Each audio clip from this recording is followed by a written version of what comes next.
Hi guys, and welcome to another Hero of the Week. Now this week's hero is Chris Bryant, a Labour MP. Chris is one of the members of a select committee that was giving Boris Johnson a bit of a grilling on Wednesday. Now in the clip I'll show you, Boris Johnson was asked why he never corrects the record. What Chris meant by this is when Boris Johnson misleads Parliament, he's expected to return to the House of Commons and set the record straight to correct the information that was previously given out.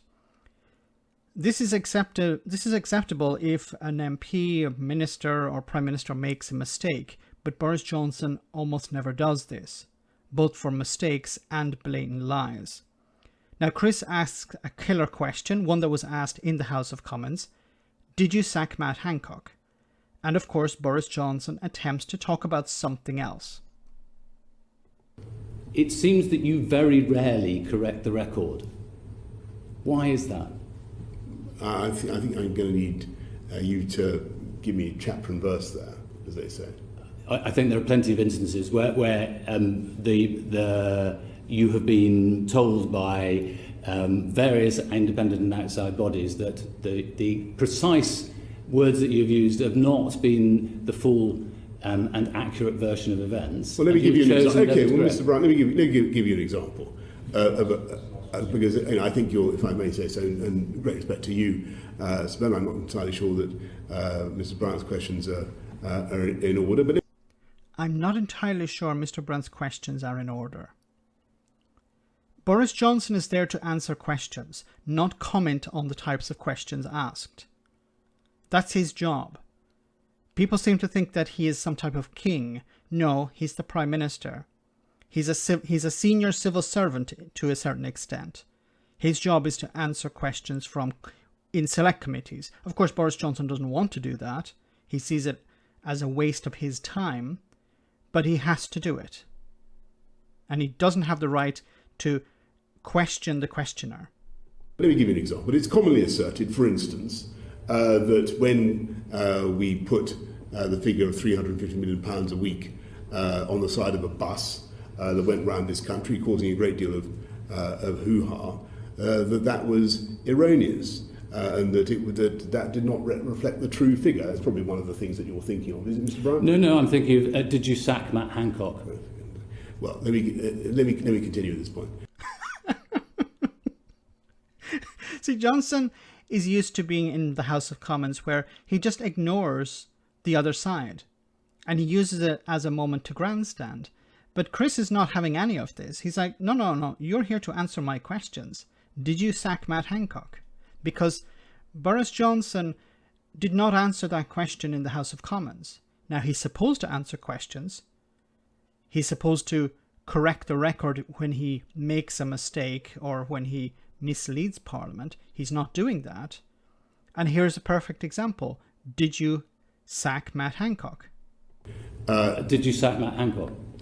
Let me give you an example of the £350 million a week. This was a... He just wants to talk about Brexit. He wants to talk about something that happened 5 years ago. A lie that has been festering 5 years ago. Because he thinks he can get away with it. Just keep talking about Brexit. Let's talk about the rollout. Let's talk about questions that are unrelated to the ones that are being asked of me. A figure that related to the gross sum that the UK gave to the EU budget. It was a subject of lively controversy during the referendum campaign 5 years ago, as you remember. Actually, it turned out, if anything, Sir Bernard, to be a slight underestimate. And by this year, the gross figure would have been considerably higher. Sorry, if on your question about Mr. Hancock, the former Health Secretary, let me just go back to what I said many times, and I think I said on the floor of the House of Commons, which was that we read about, I think you read about, we all read about the story concerning Mr. Hancock and CCTV and so forth on, I think, the Friday, and we had a new health secretary on the Saturday. And considering that we are in the middle of a global pandemic, and it's quite a thing to move your... And that's his response to on every occasion, did you sack Matt Hancock? His answer, of course, is, we did have a health secretary, then we didn't, and then we had another one in a record amount of time. But that's not answering the question. The question was, did you sack Matt Hancock? Because Boris Johnson can't answer this question. Because if he says yes, then the following question would be, why did you sack him? And then that opens a can of worms. If he says, I didn't sack him, he resigned, which seems to be the case, then it would give the impression that Boris Johnson didn't know what was going on. Did you know he was going to resign? Was it a bolt out of the blue? Probably what transpired was that Boris Johnson told Matt Hancock to resign, and Matt Hancock resigned.